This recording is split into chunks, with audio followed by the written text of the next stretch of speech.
तो कैसे एक स्थानीय सरदार का परिवार, जो कल तक दूसरों की नौकरी कर रहा था, अचानक दुनिया के सबसे ताकतवर साम्राज्यों में से एक को सीधी टक्कर देने लगता है। और वो विशाल साम्राज्य इस नई चुनौती का सामना कैसे करता है? आज हम 17वीं सदी के भारत के इसी महाटकराव की गहराइयों में उतर रहे हैं। एक तरफ है शिवाजी महाराज के नेतृत्व में उभरते हुए मराठे, और दूसरी तरफ है औरंगजेब का विशाल मुगल साम्राज्य। हमारे पास इस पर एक बहुत ही दिलचस्प और विस्तृत ऐतिहासिक लेख है, और हमारा मकसद सिर्फ तारीखें रटना नहीं है, बल्कि ये समझना है कि इस टकराव ने कैसे मराठों को एक साम्राज्य बना दिया और मुगलों को एक ऐसे दलदल में फंसा दिया जिससे वो फिर कभी निकल ही नहीं पाए। तो चलिए इस कमाल की कहानी के गहराइयों में उतरते हैं। बिल्कुल। और ये कहानी सिर्फ दो बादशाहों या लड़ाइयों की नहीं है। ये कहानी है रणनीति की, समाज के बदलते ताने बाने की और राजनीतिक दूरदर्शिता की, या फिर कह सकते हैं उसकी भारी कमी की। सही। और ये समझने के लिए कि शिवाजी इतने बड़े नायक कैसे बने, हमें कहानी की शुरुआत थोड़ी पहले से करनी होगी। उनके परिवार से। हाँ, उनके परिवार से और उस समय के दक्कन के माहौल से। हाँ, ये जरूरी है, क्योंकि शिवाजी अचानक से तो कहीं से नहीं आए। तो शिवाजी से पहले मराठे कौन थे? हमारे स्रोत बताते हैं कि वे राजपूतों की तरह कोई स्थापित शाही घराने नहीं थे, बल्कि वो दक्कन की सल्तनतों, अहमदनगर, बीजापुर की फौज में काम करने वाले शक्तिशाली स्थानीय सरदार थे। अच्छा, जैसे मोरे, घाटके। हाँ, मोरे, घाटके, निम्बालकर जैसे कई परिवार पहले से ही काफी असरदार थे। तो यहाँ एक बहुत दिलचस्प सामाजिक बदलाव हो रहा था, जिसे इतिहासकार क्षत्रियकरण कहते हैं। सही। इसका मतलब ये है कि जो लोग सैन्य सेवा में आकर ताकत और जमीन हासिल कर रहे थे, वो धीरे धीरे समाज में एक ऊंचा, एक योद्धा वाला दर्जा पा रहे थे। बिल्कुल। तो मराठों के उदय के लिए एक तरह की सामाजिक जमीन पहले से ही तैयार हो रही थी। ये कोई रातों रात हुई क्रांति नहीं थी। और इसी जमीन पर शिवाजी के परिवार का पौधा उगता है। उनके पिता शाहजी भोसले। हाँ, वो अहमदनगर के वजीर मलिक अंबर की फौज में एक छोटे घुड़सवार से एक बहुत बड़े जागीरदार बने। और 1622 में पूना और शोलापुर की जागीरें मिलना उनके लिए एक बड़ा मोड़ था। बहुत बड़ा। पर शाहजी सिर्फ एक जागीरदार नहीं थे, वो एक बहुत ही शातिर रणनीतिकार थे। मतलब वो अपनी वफादारी मुगलों और बीजापुर के बीच ऐसे बदलते थे जैसे कोई शतरंज की चाल चल रहा हो, ताकि उनकी अपनी ताकत बनी रहे। अच्छा। एक वक्त तो ऐसा आया जब उन्होंने निजाम शाही वंश के एक बच्चे को गद्दी पर बिठाकर दक्कन में किंग मेकर की भूमिका निभाई। किंग मेकर, ये बहुत दिलचस्प है। यानी वो खुद राजा नहीं थे, लेकिन राजा बना रहे थे। सही पकड़े। इसका मतलब उनके पास ताकत बहुत ज्यादा रही होगी। बहुत ज्यादा। उस समय उनके पास 20 लाख हूंड से ज्यादा की आमदनी वाला इलाका था। 20 लाख हूंड? हाँ, ये रकम इतनी बड़ी थी कि ये बीजापुर सल्तनत या दक्कन के मुगल इलाकों की आमदनी के लगभग बराबर थी। बाप रे। तो शिवाजी को विरासत में सिर्फ जागीर नहीं मिली थी, उन्हें ये सोच भी मिली थी कि अगर उनके पिता किंग मेकर बन सकते हैं तो वो खुद एक स्वतंत्र राजा क्यों नहीं बन सकते। तो ये जमीन उनके पिता ने तैयार कर दी थी। बिल्कुल। और इसी नींव पर शिवाजी ने अपनी इमारत खड़ी करनी शुरू करी, और वो भी बहुत ही कम उम्र में। हाँ, सिर्फ 18 साल की उम्र में। उन्होंने पूना के आसपास के पहाड़ी किलों पर कब्जा करना शुरू कर दिया। राजगढ़, कुंडाना, तोरना। यहाँ एक सवाल उठता है, क्या ये अपने पिता के खिलाफ एक बगावत थी? पहली नजर में ऐसा लग सकता है, लेकिन ऐसा था नहीं। अच्छा। स्रोत बताते हैं कि शाहजी खुद उस वक्त बैंगलोर में ठीक यही काम कर रहे थे। मतलब एक तरह की अर्ध स्वतंत्र रियासत बना रहे थे। हाँ, और पूना का इलाका उस समय बीजापुर सल्तनत के लिए बहुत ज्यादा अहमियत नहीं रखता था, तो उन्होंने भी ज्यादा ध्यान नहीं दिया। बल्कि बीजापुर सरकार तो बाप बेटे को एक ही टीम मानती थी। एक शाही फरमान में तो शाहजी को शिवाजी की शरारतों के लिए सीधे तौर पर जिम्मेदार ठहराया गया था। अच्छा, तो ये एक तरह की मिली जुली रणनीति थी। लेकिन शिवाजी की शुरुआती जीतों में कोई ऐसी जीत थी जिसने सब कुछ बदल दिया हो? एक टर्निंग पॉइंट? बिल्कुल। 1656 में जावली की विजय एक गेम चेंजर थी। जावली? ये इलाका मराठा सरदार चंद्रराव मोरे के पास था। शिवाजी ने इसे धोखे से जीता, जो उस जमाने की राजनीति में आम बात थी। लेकिन इस जीत का फायदा बहुत बड़ा हुआ। इससे उन्हें मावला क्षेत्र पर पूरा नियंत्रण मिल गया। और यहीं के माओली पैदल सैनिक उनकी सेना की रीढ़ की हड्डी बने। सही। और इसी जीत ने उनके लिए सतारा और कोंकण के तटीय इलाकों का रास्ता खोल दिया। और इसी समय मुगल भी दक्कन में अपनी ताकत बढ़ा रहे थे। तो शिवाजी के मुगलों के साथ शुरुआती रिश्ते कैसे थे? क्या शुरू से ही दुश्मनी थी? दुश्मनी नहीं, बल्कि मौका परस्ती कह सकते हैं। मौका परस्ती। 57 में जब शहजादे औरंगजेब ने बीजापुर पर हमला किया तो शिवाजी ने पहले तो औरंगजेब से बातचीत की। अच्छा। हाँ, कि अगर वो कोंकण पर उनका हक मान ले तो वो मुगलों का साथ देंगे। लेकिन जैसे ही औरंगजेब बीजापुर से लड़ने में व्यस्त हुआ, उन्होंने पाला बदल लिया। बिल्कुल, और मुगलों के इलाकों पर ही धावा बोल दिया और जम के लूटपाट की। वाह, यानी वो किसी के सगे नहीं थे, सिर्फ अपने मकसद के। औरंगजेब ने इस पर क्या किया? उस वक्त तो औरंगजेब को अपने पिता शाहजहां की बीमारी की खबर मिल गई और उसे दिल्ली लौटना पड़ा। तो उसने बीजापुर से समझौता किया और जाते जाते शिवाजी को भी माफ कर दिया। लेकिन वो शिवाजी की इस हरकत को भूला नहीं। ये घटना दिखाती है कि शिवाजी शुरू से ही बड़ी शक्तियों को एक दूसरे के खिलाफ इस्तेमाल करने में माहिर थे। और यहीं से उन मशहूर किस्सों का दौर शुरू होता है जो आज भी घर घर में सुनाए जाते हैं। बीजापुर सल्तनत अब शिवाजी को एक छोटी मोटी आफत नहीं मान रही थी। बिल्कुल नहीं। उन्होंने अपने सबसे बड़े सेनापतियों में से एक अफजल खान को भेजा। हाँ, 1659 में अफजल खान 10,000 सैनिकों के साथ निकला और उसे आदेश था, शिवाजी को जिंदा या मुर्दा किसी भी तरह पकड़ो। और अफजल खान तो अपनी क्रूरता के लिए मशहूर था। बहुत। और वो शिवाजी को एक पहाड़ी चूहा समझकर पकड़ने आया था। लेकिन पासा पलट गया। उस मुलाकात में आखिर हुआ क्या था? शिवाजी जानते थे कि सीधी लड़ाई में वो नहीं जीत सकते। वो ये भी जानते थे कि उस दौर की राजनीति में धोखा एक आम हथियार था। तो पूरी तैयारी से गए थे। पूरी तैयारी के साथ उन्होंने अपने कपड़ों के नीचे कवच पहना और हाथ में बाघ नख नाम का एक छिपा हुआ हथियार रखा। बाघ नख। मुलाकात के दौरान जब अफजल खान ने गले मिलने के बहाने शिवाजी पर कटार से वार करने की कोशिश की तो शिवाजी ने बाघ नख से उसका पेट चीर दिया। ये तो सुनने में ही रोंगटे खड़े कर देता है। इसका असर क्या हुआ होगा? जबरदस्त असर। एक मामूली सरदार ने सल्तनत के सबसे बड़े सेनापति को मार गिराया। रातों रात शिवाजी एक किंवदंती बन गए, एक ऐसा नायक जिसकी किस्मत भी साथ देती है। दूर दूर से सैनिक उनकी फौज में भर्ती होने के लिए आने लगे। यहाँ तक कि बीजापुर की अफगान टुकड़ियां भी नौकरी के लिए उनके पास आ गईं। ये एक मनोवैज्ञानिक जीत थी जो सैन्य जीत से कहीं ज्यादा बड़ी थी। अफजल खान के बाद तो बीजापुर की हिम्मत टूट गई होगी। अब मुगलों को लगा होगा कि ये मामला उनके हाथ में लेने का वक्त आ गया है। बिल्कुल।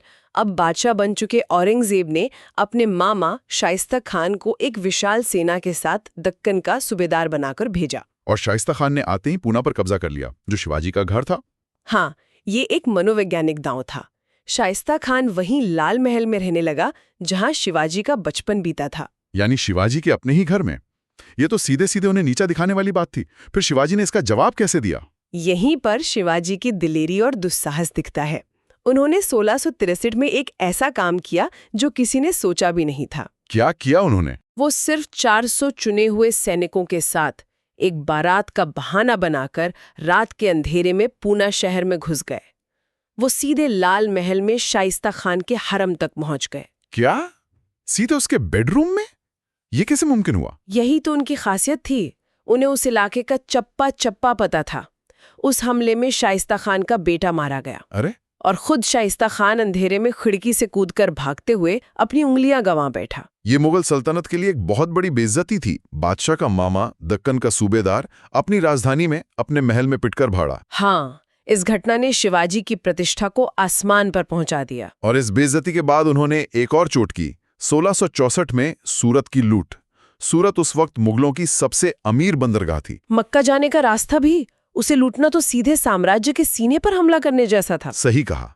इस घटना ने औरंगजेब को हिलाकर रख दिया। अब ये कोई स्थानीय विद्रोह नहीं था, ये साम्राज्य की इज्जत और अर्थव्यवस्था पर सीधा हमला था। तो अब औरंगजेब ने तय किया कि वो कोई मौका नहीं देगा। हाँ, उसने अपने सबसे काबिल और ताकतवर सेनापति आमेर के मिर्जा राजा जयसिंह को भेजा। जयसिंह, हाँ। ये नाम अलग है। हाँ। वो सिर्फ एक सेनापति नहीं थे, बल्कि एक राजपूत राजा भी थे। और बहुत चतुर भी। उनकी रणनीति क्या थी? क्या वो भी शाइस्ता खान की तरह सीधे हमला करने वाले थे? नहीं, जयसिंह बहुत ज्यादा चतुर और दूरदर्शी थे। उन्होंने शिवाजी को कभी कम नहीं आंका। तो उन्होंने क्या किया? उन्होंने सिर्फ सैन्य ताकत का इस्तेमाल नहीं किया, उन्होंने कूटनीति का एक जाल बुना। उन्होंने शिवाजी के सभी दुश्मनों, चाहे वो बीजापुर हो या दूसरे मराठा सरदार, सबको अपनी तरफ मिला लिया। मतलब शिवाजी को पूरी तरह अकेला कर दिया? बिल्कुल। और फिर शिवाजी को हर तरफ से घेरने के बाद उन्होंने उनके सबसे मजबूत किले पुरंदर पर हमला किया। जहां उनका परिवार और खजाना था। हाँ, जब शिवाजी ने देखा कि वो चारों तरफ से घिर चुके हैं और हार निश्चित है, तो उन्होंने हथियार डालने का फैसला किया। और इसी के बाद 1665 की मशहूर पुरंदर की संधि हुई। जी, इसकी शर्तें क्या थीं? क्या ये शिवाजी के लिए पूरी तरह हार थी? शर्तें बहुत सख्त थीं। शिवाजी को अपने 35 में से 23 किले मुगलों को देने पड़े। सारे अहम किले? हाँ, सारे अहम किले।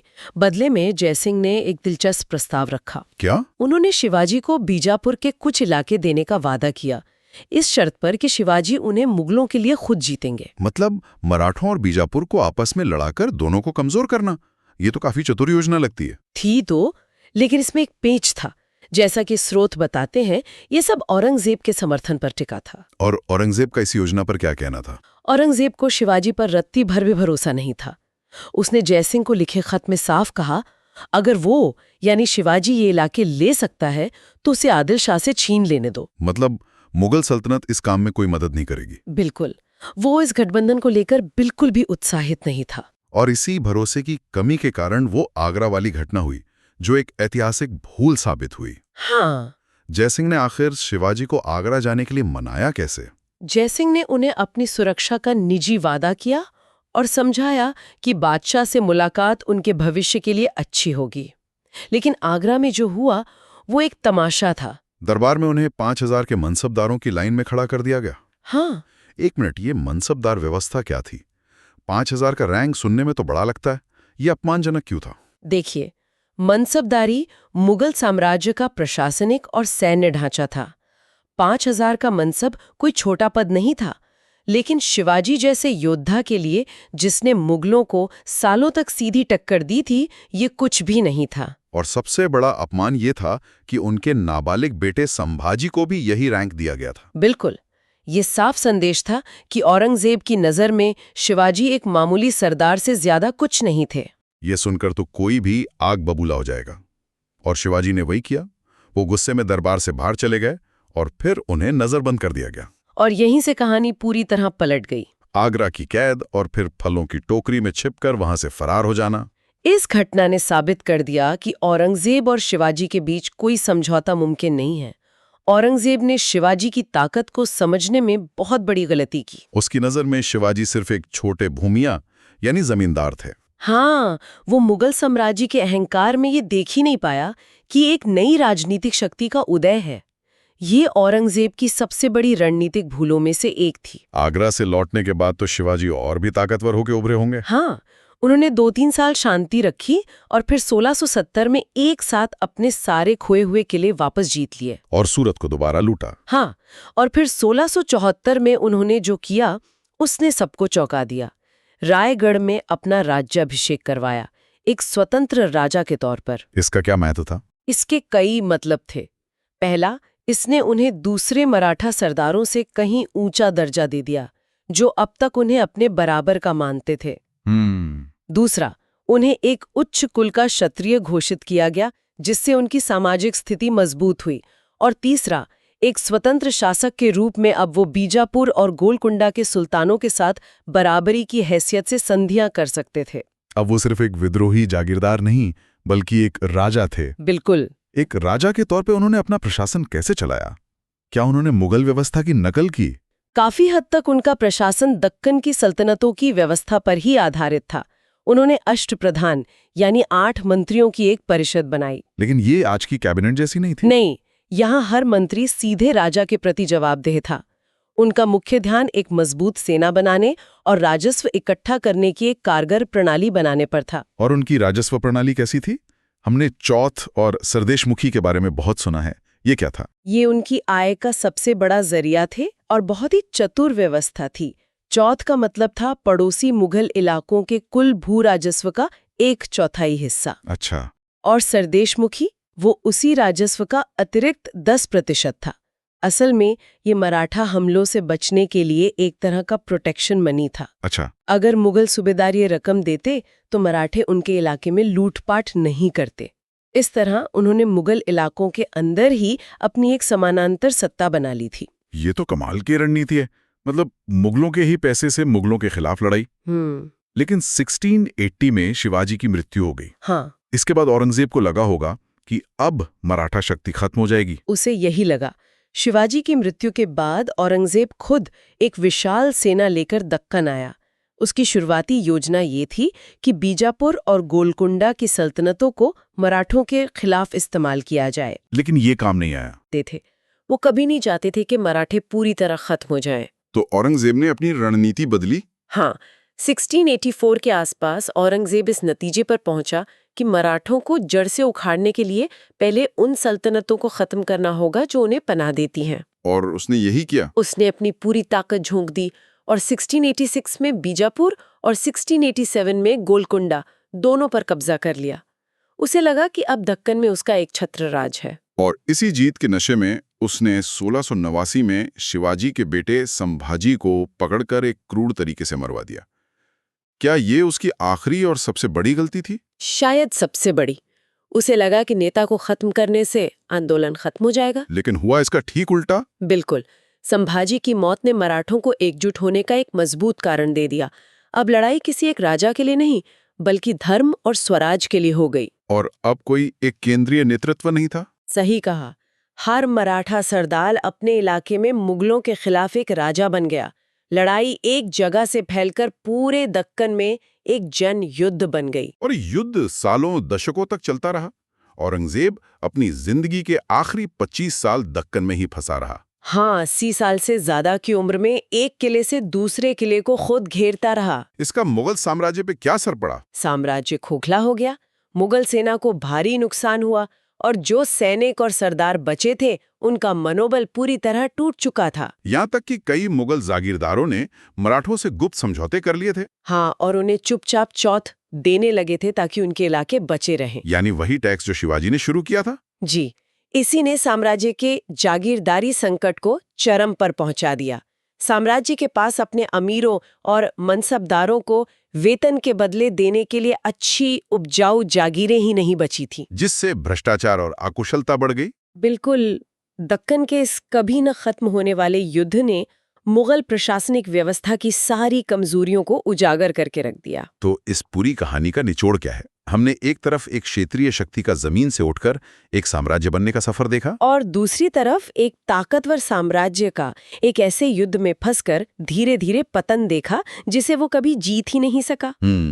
ये संघर्ष शिवाजी और औरंगजेब दोनों की जिंदगी से कहीं ज्यादा लंबा चला। औरंगजेब की दक्कन नीति, मराठा आंदोलन की असल ताकत को न समझ पाना और संभाजी को फांसी देने जैसी उसकी राजनीति गलतियां आखिर में घातक साबित हुईं। इस युद्ध ने मुगल साम्राज्य के खजाने को खाली कर दिया और उसकी प्रशासनिक और सैन्य व्यवस्था की गहरी दरारों को इतना चौड़ा कर दिया कि वो फिर कभी भर नहीं पाई। ये वाकई बड़े पैमाने पर महत्वाकांक्षा, रणनीति और ऐतिहासिक गलतफहमियों की एक असाधारण कहानी है। स्रोत में एक बहुत दिलचस्प बात का जिक्र है। क्या?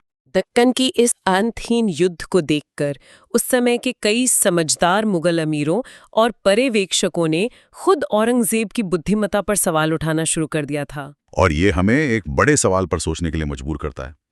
किसी भी साम्राज्य का पतन एक शक्तिशाली शासक के गलत फैसलों की वजह से ज्यादा होता है या फिर उसकी संस्थाओं के अंदरूनी तौर पर सड़ जाने की वजह से? क्या औरंगजेब की जगह कोई और होता तो मुगल साम्राज्य को बचा सकता था, या संकट इतना गहरा हो चुका था कि पतन तय था?